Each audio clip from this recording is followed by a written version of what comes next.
नमस्कार दोस्तों। आज का विषय है यमुना बचाओ या लोगों को हटाओ।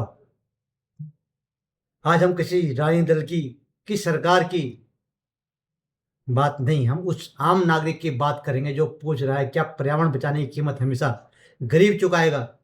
आज दिल्ली के ओ जोन में सिर्फ मकान नहीं टूट रहे हैं, विश्वास टूट रहा है, पीढ़ियों का इतिहास टूट रहा है और उन गांवों का भविष्य दांव पर है जो कहते हैं कि यहाँ 50 60 70 वर्षों से बसे हुए हैं।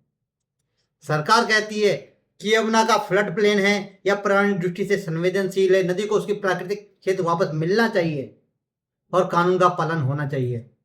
यह तर्क महत्वपूर्ण है, लेकिन ये अपनी जगह है क्योंकि नदी को बचाना भी आवश्यक है। लेकिन यहीं से लोकतंत्र का सबसे बड़ा प्रश्न जन्म लेता है, क्या यमुना केवल गरीबों की वजह से ही प्रदूषित हुई है? जो दशकों से यमुना में गिर रहा है वह करोड़ों लीटर सीवर गांवों ने छोड़ा है?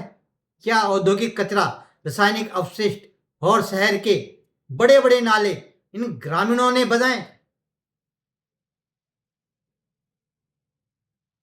संसदीय समितियां और विभिन्न रिपोर्टों में वर्षों से दर्ज होता रहा है कि दिल्ली का अधिकांश प्रदूषण बिना उपचार वाले सीवेज नालों और अधूरे सीवर ढांचे से आता है। साथ ही ओजोन की अनेक अनाधिकृत कॉलोनियों में सीवर व्यवस्था ना होने से वहां का लीकेज भी प्रदूषण का हिस्सा बनता है। यानी यदि यमुना का बचाना ही उद्देश्य है तो फिर सवाल उठता है, सबसे पहले कार्रवाई किस पर होनी चाहिए?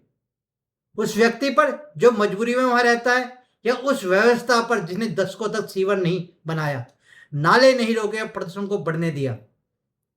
एक और प्रश्न, यदि यह क्षेत्र इतना संवेदनशील था तो 40 50 70 वर्षों तक बिजली किसने दी, पानी किसने दिया, मतदाता सूची में नाम किसने जोड़े, सड़कें किसने बनाई, चुनाव के समय वोट किसने मांगे? यदि सब कुछ अवैध था तो ये अवैधता दशकों तक वैध कैसे चलती रही? आज हजारों परिवार पूछ रहे हैं, क्या हमें अपराधी घोषित कर दिया गया, जबकि हमने वही किया जो सरकारों ने वर्षों तक होने दिया।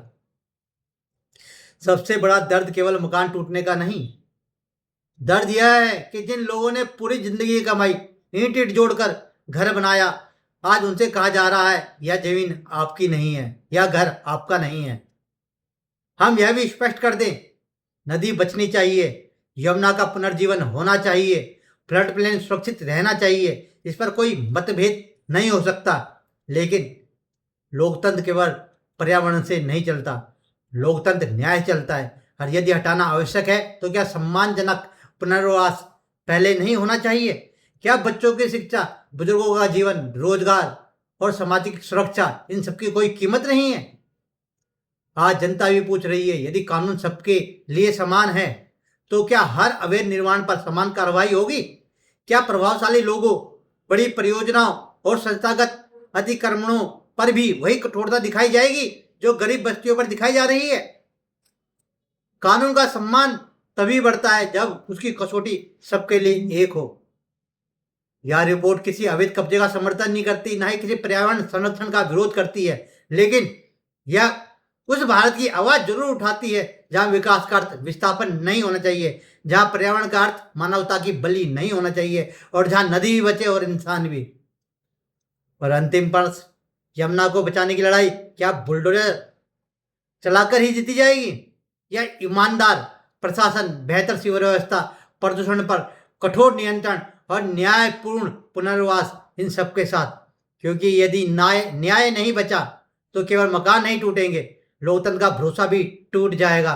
मैं हूं रोहित अबलाल और आप देख रहे हैं देश धरती 360, जहाँ सवाल जनता से नहीं व्यवस्था से पूछे जाते हैं। जय हिंद, जय भारत। और लाइक एंड सब्सक्राइब जरूर करना मत भूलना।